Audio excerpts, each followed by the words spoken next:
Yaorana et bienvenue dans Manava. Le musée de Tahiti et des îles fait peau neuve, Te Whare Naha. Cette nouvelle salle permanente nous propose un voyage dans le temps qui est plutôt captivant. J'accueille pour en parler Myriama Bono, directrice du musée de Tahiti et des îles, Tamara Marik, qui est conservatrice, et Marine Vallée, qui est assistante de conservation. Ravi de vous accueillir, mesdames. Bienvenue sur ce plateau. Ravi d'être là aussi. Myriama, première question à toi. En quelques mots, tu nous parles de l'histoire du musée de Tahiti et des îles, s'il te plaît ? Alors, en quelques mots, déjà, le musée s'est implanté à Punaoia, dans son actuelle localisation, en 1977, donc il y a environ une cinquantaine d'années. Auparavant, en fait, c'est, un enfant du musée de Papeete, qui lui était une institution plus ancienne et qui, comme son nom l'indique, était donc à Papeete. Et donc, le musée était implanté à Punaoia, sur la pointe Nuuroa, qui est un site qui est chargé d'histoire, hein, déjà. C'est une des raisons pour laquelle c'est la localisation qui a été choisie. Et donc, depuis 50 ans, la salle, il y avait donc une salle d'exposition permanente, puis progressivement une salle d'exposition temporaire qui avait été mise en place. Et donc, voilà, ça commence à être une institution vénérable pour la Polynésie. Et très intéressante en plus. Alors, on va essayer de définir un petit peu les rôles de chacune pour que tout le monde comprenne comment fonctionne un musée. Donc, toi, Myriama, en quoi consiste ton rôle de directrice ? Oh là, un peu à tout. C'est comme c'est le pilote du navire. Moi, j'ai évidemment la charge de faire tourner l'établissement administrativement déjà, hein, puisque j'en suis la responsable administrative. Également de surveiller que les finances sont bien utilisées. Et puis, c'est la spécificité évidemment d'un musée, donner surtout les moyens à tout le département scientifique et surtout à la conservation de pouvoir fonctionner normalement. Hein. Et là, en l'occurrence, avec le projet que nous avions, j'avais aussi la responsabilité de mener le chantier et d'épauler l'équipe scientifique qui aujourd'hui est représentée par Tamara et Marine pour qu'elles puissent mettre en valeur les collections, les conserver de façon optimum. Voilà. Alors, et je me tourne vers ces dames. Donc, Tamara, tu nous expliques ce que c'est qu'une conservatrice ? Conservatrice, donc je suis responsable des collections, de la totalité des collections du musée de Tahiti et des îles.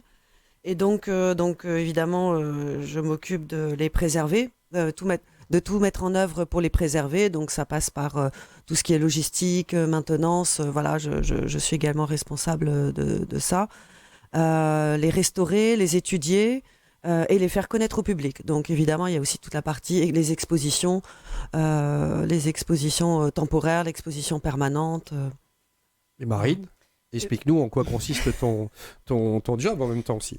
Eh bien, nous sommes une petite équipe, donc on est tous un petit peu polyvalents. Moi, mon rôle, c'est d'épauler Tamara dans les tâches quotidiennes de la conservation. Donc c'est une petite équipe. On doit tous faire un petit peu de la régie à la conservation, les courriers de demande de prêt, les échanges avec les institutions extérieures, également recevoir les demandes du public ou d'autres chercheurs qui consistent parfois en numérisation d'objets, par exemple, de photographies anciennes, etc. Donc moi, j'épaule la conservation et la conservatrice. Myriama, quelles sont les missions du musée ? Mais comme on vient de le dire, hein, la première, c'est la conservation. La deuxième, c'est la valorisation. Donc du coup justement c'est mettre en avant les collections, expliquer leur intérêt, expliquer aussi, on l'a un petit peu dit, on est un musée très pédagogique, hein, un tiers du public qui vient au musée Tahiti, c'est les scolaires. Donc il y a aussi tout un travail que font Marine et Tamara par exemple au travers de la rédaction des textes qui vont venir expliquer l'histoire des collections, pourquoi elles sont là, à quoi elles servaient. Et donc voilà, donc il y a tout ce chantier de la valorisation. Et puis, une mission aussi que le musée assume de plus en plus, depuis une vingtaine d'années. Il y a aussi le fait d'être en résonance, j'allais dire, avec la société actuelle. Donc, on organise aussi pas mal d'événements, des événements grand public dans nos jardins, notamment, pour amener le public à mieux, notamment polynésien, à mieux connaître sa culture. On a beaucoup de partenariats, par exemple, avec le service de l'artisanat, avec le conservatoire artistique. Donc il y a aussi, et puis aussi avec les artistes, hein, puisque on a la chance d'avoir une très belle salle d'exposition temporaire. dans laquelle on accueille les artistes contemporains, des photographes, voilà. Donc, C'est intéressant de mettre en avant le côté, le fait qu'un musée, c'est plus à l'ancienne. Maintenant, c'est dynamique, c'est tourné vers pas mal de personnes différentes. C'est très vivant. oui, en fait, c'est vraiment, c'était aussi le fil conducteur de ce nouveau projet, c'était en effet d'avoir un musée vivant, un musée qui soit aussi le reflet de la société, même si évidemment on parle de notre histoire. L'intérêt de parler de l'histoire, c'est de pouvoir transmettre des valeurs aux générations d'aujourd'hui, de pouvoir leur parler aussi, qu'ils s'y reconnaissent, qu'ils puissent se questionner. Et donc voilà, cette notion de musée vivant et en prise au contact avec le public, c'est vraiment là aussi une part importante de notre travail. Tamara, est-ce qu'il faut avoir une formation en art océanien, particulièrement pour être conservatrice au musée de Tahiti? On va dire que c'est préférable. Bon, moi-même, je ne suis pas spécialiste vraiment en art océanien, mais je suis archéologue de formation et spécialisée sur la Polynésie orientale et donc Tahiti, les archipels. Donc j'avais déjà de toute façon des bonnes notions en conservation, conservation préventive, même si c'était plus axé sur les sites archéologiques. Mais bon, voilà. Et puis de toute façon, ce sont des métiers où même si on apprend des choses, des bases très importantes à l'université, il faut continuer à se former. À voir ce qui se passe parce que de toute façon il y a de l'actualité également dans tout ce qui est conservation, recherche, donc c'est se tenir au courant et continuer d'apprendre chaque jour. C'est l'intérêt ouais. aussi. Marine, tu as un secteur particulier dans lequel tu excelles, on va dire, ou tu as une spécialité? Beaucoup. C'est pas évident de répondre à cette question. Moi, j'ai Il va falloir le faire quand même. Ouais, je vais tâcher de le faire. Moi, j'ai étudié l'histoire des collections de Polynésie française dans les musées français. Donc, j'ai fait un travail de recherche en provenance également. Donc, trajectoire dans les musées, d'où viennent les objets, comment ils ont été acquis. Mais ça, c'était en amont. Ouais. Oui, assez. Puis sinon... Non, je pense que dans mon métier, des capacités rédactionnelles, de la polyvalence et des capacités d'organisation aussi. Ça, c'est vraiment, je pense qu'il faut mettre en valeur. Mais ça peut être acquis par plein de gens. Mais ça, c'est la Polynésie, on apprend à faire plein de choses. Oui. On essaye de s'adapter et on avance. Et ça, c'est toujours une très bonne chose. Comment est-ce qu'on choisit les pièces à exposer? Alors c'est justement une collaboration de plusieurs personnes. Alors il y a à la fois l'équipe scientifique, donc il y a Tamara, Marine, mais on a aussi notre chargée de collection Tara, qui lui est là depuis plus d'une vingtaine d'années maintenant au musée, et qui donc du coup connaît bien les collections.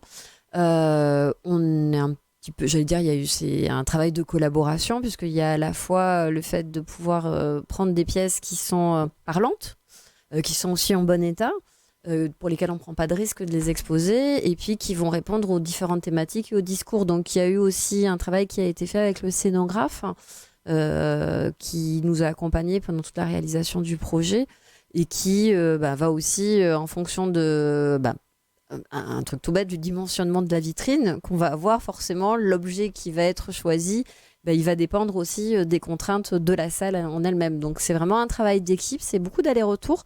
C'est aussi pour ça que ça prend du temps. Construire un musée, c'est pas juste construire un bâtiment, c'est aussi construire un discours. Et voilà, donc du coup, comme je disais, c'est vraiment un travail en équipe. Et les collections se composent comment, Tamara? Comment est-ce que vous décidez de telle collection et comment vous allez les ordonner? Quel type d'objets vous allez choisir?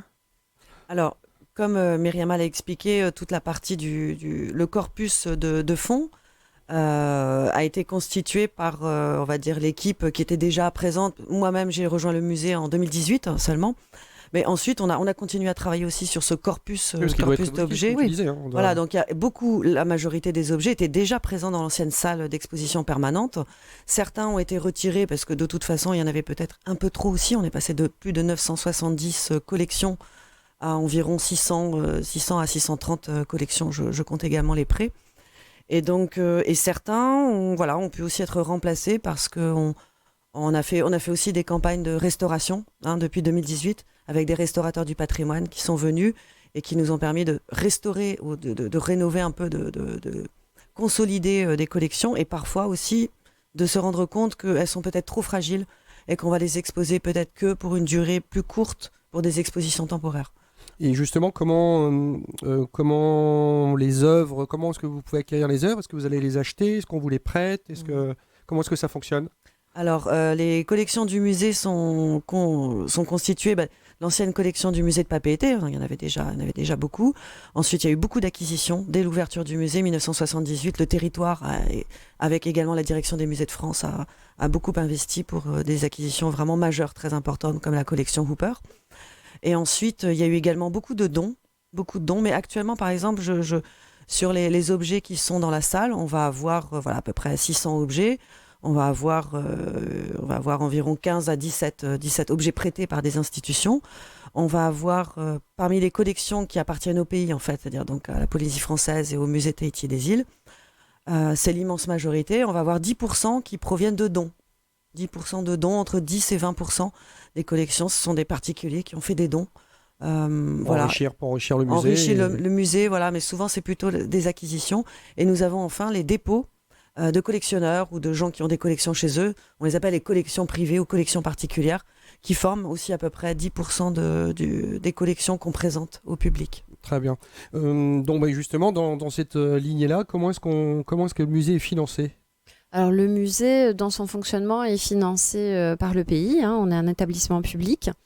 Les travaux de la nouvelle salle ont été financés par le contrat de projet, donc c'est un financement en partie État-pays, environ à 50-50, mais sinon on est un établissement public, donc c'est complètement un financement du pays. Et quels outils de médiation sont proposés ?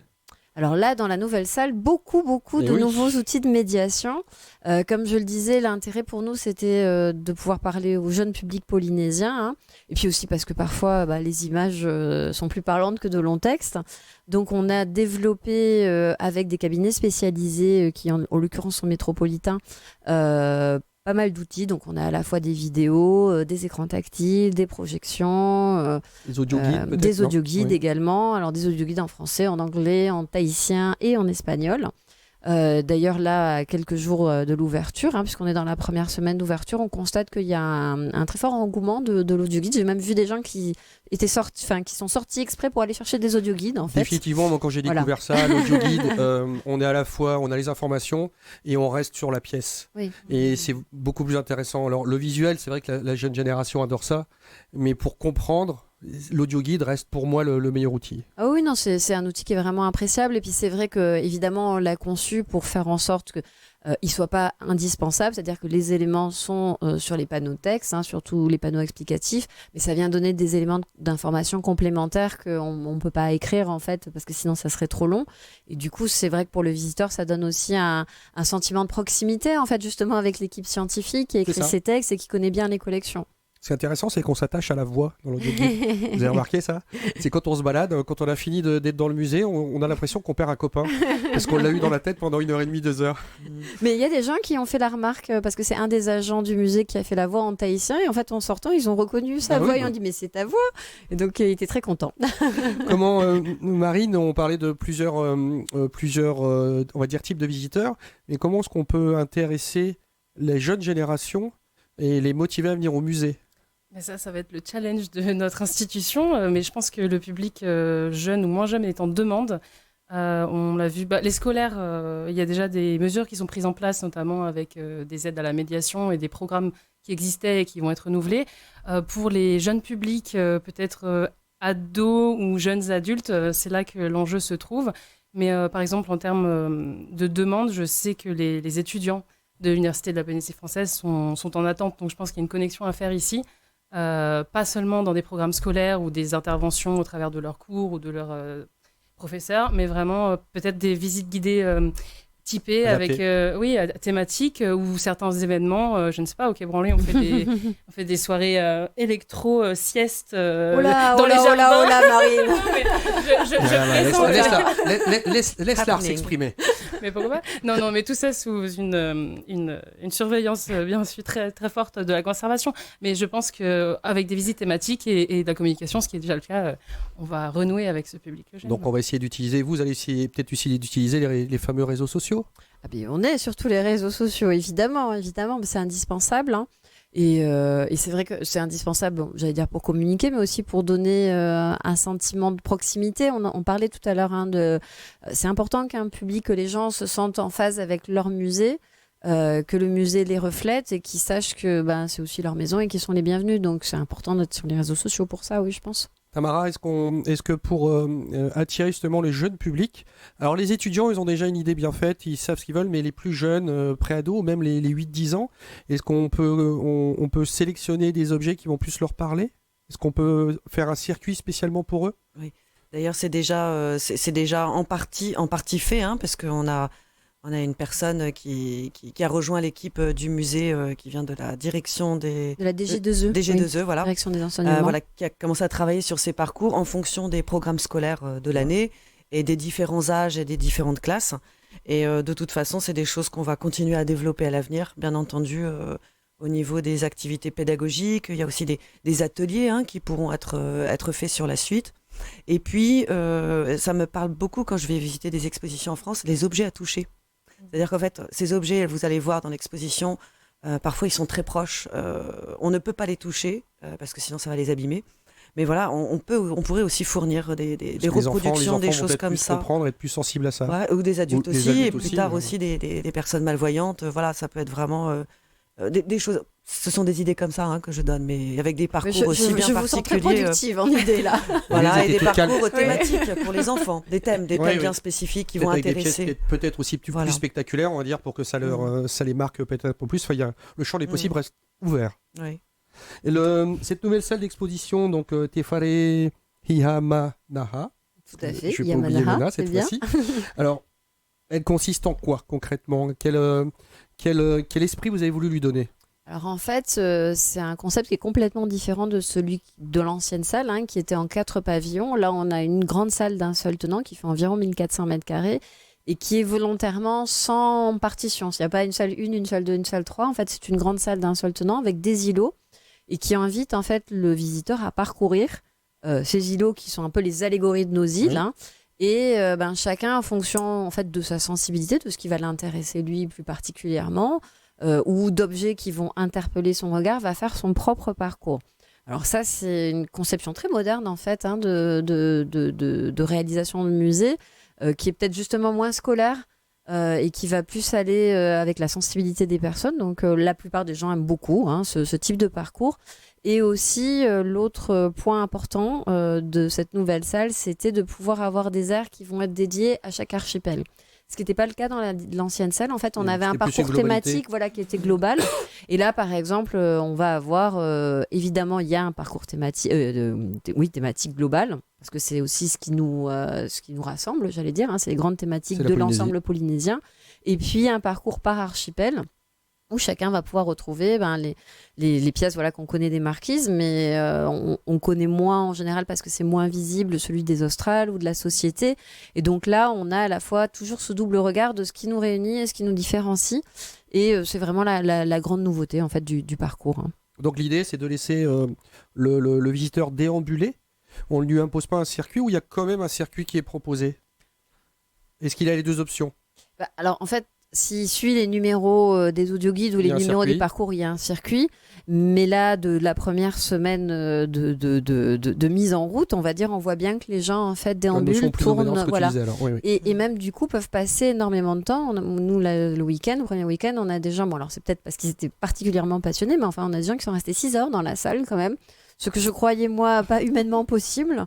Mais en moyenne, là, les gens restent 2 heures, 2 heures et demie, parce que le fait de pouvoir tourner et revenir sur leurs pas, ça les amène en fait à se re-questionner. Et en général, ils regardent les écrans tactiles, par exemple. On parlait des audioguides, mais j'ai noté que les écrans tactiles viennent en deuxième visite. Ils regardent d'abord les objets, ils lisent, ils écoutent les audioguides, puis ensuite, ils viennent sur les écrans tactiles pour avoir les compléments d'information. Ce qui est un super retour pour vous, alors, parce que vous dites, on a réussi à captiver les gens, et c'est gratifiant. Tout à fait. Vous ne faites pas ça pour ça, mais ça vous permet d'être encore plus motivé. Je ne sais pas si c'est possible, parce que je vous connais, je te connais bien, la motivation est là. Et comment est-ce qu'on a... est-ce que Tamara ou Marine, est-ce que seule la Polynésie est abordée, ou nos pays voisins un petit peu aussi ? Un petit peu vers la fin du parcours, on a un petit espace consacré à la grande Polynésie, entre guillemets. Donc les pays du triangle polynésien comme Hawaï, Te Aotearoa, la Nouvelle-Zélande, Rapa Nui, l'île de Pâques. Mais également, on évoque aussi à travers les collections du musée d'autres archipels comme Samoa, Tonga, Fidji, Wallis, Uvea et Futuna. même si c'est un peu rapide, mais on a également une borne numérique feuilletoire qui permet d'approfondir un petit peu. Oui, d'élargir un tout petit peu par D'élargir rapport à un petit Polynésie. Et est-ce que vous avez des collaborations avec d'autres musées? Alors justement, les musées, on va dire les pays voisins, les musées français, puisque voilà, et lesquels? Marine, allez. Je voyais votre échange de regards, c'est Marine qui s'y colle, puis elle était motivée, on a bien vu que... Voilà. Évidemment, toujours. Le musée du Quai Branly Jacques Chirac, nous avons des liens privilégiés et un partenariat entre nos deux institutions. Donc le musée de Cambridge, qui est un des prêteurs pour cette exposition permanente, pour une durée de 2 ans, et le British Museum pour une durée de 3 ans. Ah oui, on rigole pas quand même. Sachant qu'il y a eu déjà des échanges plutôt au niveau des directions et de connaissances avec le Te Papa Museum d'Aotearoa en Nouvelle-Zélande et celui d'Auckland. Et ça, à mon avis, ça ne fera que s'intensifier. Oui, l'objectif, en fait, c'est de poursuivre ces échanges. Là, on a déjà une première étape, en fait. Et puis, le Bishop Museum aussi de Hawaï. Voilà, donc en fait, on a déjà pris des contacts et de toute façon, on échange aussi. Le monde des musées est un petit monde, en fait, surtout les mondes des musées océaniens. Et l'objectif, c'est de pouvoir aussi faire vivre ce programme de prêt et pouvoir accueillir d'autres pièces progressivement. Et ce qui veut dire que ce qui fonctionne dans un sens peut fonctionner dans l'autre. Il est possible Tout à que fait. vous alliez exposer au Quai Branly, par exemple? Alors, on prête déjà des pièces déjà le cas. au musée du Quai Branly, c'est déjà arrivé. Et c'est vrai que tu fais bien de le souligner parce que... Merci de le souligner, du coup. Parce que c'est vrai que nous, on aime bien aussi rappeler qu'il y a aussi une expertise Exactement. locale, qu'on a aussi de très belles collections et que souvent, ce sont aussi... Enfin, les Polynésiens ont aussi des choses à apporter sur la connaissance de leur patrimoine. Donc, ça va pas que dans un sens, c'est aussi dans les deux sens. Et en effet, il y a aussi des collaborations scientifiques, mais de prêt d'objets aussi qui peuvent être mises en place avec ces autres institutions. On parle des échanges d'objets, mais ils passent d'hémisphère nord, hémisphère sud. Donc on est sous les tropiques. Comment est-ce que le traitement est fait? Enfin, comment est-ce qu'on soigne? Comment est-ce qu'on chouchoute ces objets qui vont passer d'un taux d'humidité et ainsi de suite différent? Parce que tu parlais tout à l'heure du fait que ça soit très fragile, Tamara. Oui. Alors en fait, tout a été prévu déjà dès le départ dans les institutions avec ce qu'on appelle toutes les opérations de convoiement. Donc ces objets sont enfermés dans des caisses qui sont totalement étanches en fait, avec des appareils. Donc normalement, les fluctuations sont normalement faibles. Et le transport en extérieur, c'est-à-dire hors climatisation, il est extrêmement rapide en fait, parce que même à l'arrivée, tout cela a été transporté dans des camions climatisés, etc. C'est conditions sine qua non pour qu'on vous prête les objets. Tout à fait. Voilà. Et dans la salle, on a des conditions environnementales, on va dire, classiques de musée, c'est-à-dire une température inférieure, hygrométrie, température inférieure à 23 degrés et une hygrométrie entre 50 et 55% d'humidité. Donc mais il faut vraiment que ça reste le plus stable possible. Et voilà. Oui, voilà, donc en fait, elles ont la même hygrométrie que dans d'autres musées. En fait, c'est une condition qui est normalisée pour toutes les institutions et qui font d'ailleurs que nos visiteurs ont froid ou sont un peu assoiffés en sortant, mais c'est normal, c'est parce qu'on est obligé d'être à 23 degrés et d'avoir un taux d'hygrométrie qui est particulièrement bas et auquel on n'est pas habitué en fait en Polynésie. Oui, puis on n'a pas spécialement envie de s'y faire. On est très bien comme on est. C'est juste on est dans une bulle. Voilà. La dernière section marque la rencontre entre deux cultures. Sous quel angle? Alors l'idée, c'était dans la précédente salle, on avait une aire dite historique en fait. Là, on a un petit peu contourné le problème où en fait on l'a posé différemment. On aborde vraiment la période du contact, c'est-à-dire l'arrivée des Européens, en ayant un enjeu particulier, puisque pour nous, ce qu'on voulait, c'était d'abord mettre en avant le regard du Polynésien, puisque c'est lui, en fait, qui accueille les Européens, c'est pas les Européens qui arrivent. Et donc, du coup, ça change aussi la façon dont le discours va se déployer. Et l'idée, c'était de montrer que, évidemment, les Polynésiens sont encore là, pendant que les Européens arrivent, et vont, en fait, intégrer de nouvelles techniques, par exemple, de nouveaux matériaux, de nouveaux modes de vie dans leur mode de vie à eux. Donc en fait, cette salle qui va environ dans les collections jusqu'à 1840, 1880 au maximum, va venir montrer en fait toute cette nouveauté, ces nouveaux usages en fait, et donc cette société, les prémices de la société que nous connaissons aujourd'hui en fait. Comme belle chose, j'ai hâte d'y aller. Alors je vais poser les questions pas compliquées, mais comme je voyais que Marine était en train de s'endormir un petit peu, qu'est-ce que le jardin ethno-botanique? Ah, c'est pour toi, Ah. Marine. J'ai bossé un peu. Hein. Donc non, il y a tout un parcours qui est lié donc aux différentes espèces qui sont donc polynésiennes, qu'elles soient introduites, endémiques ou modernes. Explique endémique. Oui, bien sûr. Donc qui est lié, merci, génial. Donc qui est lié au lieu spécifique, au lieu. Donc on a des espèces qui sont uniques, Ils sont propres à parfois la même une Polynésie vallée. ou à une île ou une vallée Exactement. ou un endroit. Ouais. Donc le parcours ethnobotanique a été repensé, notamment avec l'aide de notre collègue Veiria Tessier, qui a participé pendant nombreuses années à ce projet et récemment jeune retraité. Et donc ce parcours va permettre de complémenter un petit peu la visite au travers des objets, puisque donc on va mettre en valeur certaines espèces et leur lien avec l'environnement et leur usage par les Polynésiens. Donc là, on est aussi une approche familiale. On peut venir en famille et se Oui, balader. tout à fait. Et c'est une première approche pour les petits. Tout Aussi. à fait. Alors le jardin, il reste accessible gratuitement au public, et c'est aussi un souhait justement de pouvoir revoir des essences qu'on voit de moins en moins, Oui. en fait. Et aussi, donc, il y a tout un système de cartels qui est mis dans le jardin pour pouvoir donner des compléments d'information. Et en général, c'est un espace qui plaît beaucoup aux Polynésiens. Parce que ça leur permet de redécouvrir des plantes ou de pouvoir les montrer à leurs enfants, à leurs petits-enfants. Puis bon, les enfants aiment bien être dans les jardins aussi, ça leur permet de se défouler, ça leur fait le plus grand bien. Est-ce qu'on peut imaginer que vous fassiez des petites expositions dédiées dans les îles, dans les archipels? Alors C'est envisageable? Alors, pour le moment, c'est à l'étude C'est la encore. mise en route. Oui, voilà, parce qu'on a encore beaucoup, comme tu l'as noté, beaucoup de choses Oui. à faire. Nous, jusqu'à présent, surtout avec le confinement, on avait mis en place des visites numériques qui permettaient en fait à tout le monde, et notamment au public des îles, de pouvoir visiter le musée. La contrainte pour nous, c'est ce qu'on évoquait tout à l'heure avec Tamara sur des expositions itinérantes, c'est qu'évidemment, il faut que les conditions de conservation elles puissent être mises en œuvre, ce qui évidemment est très compliqué dans les îles. Mais il y a de plus en plus de petites institutions qui se créent, notamment au travers des communes. Et l'idée, c'est qu'on puisse évidemment les accompagner et autant que faire se peut, bien, donner donc accès au projet. patrimoine. Voilà.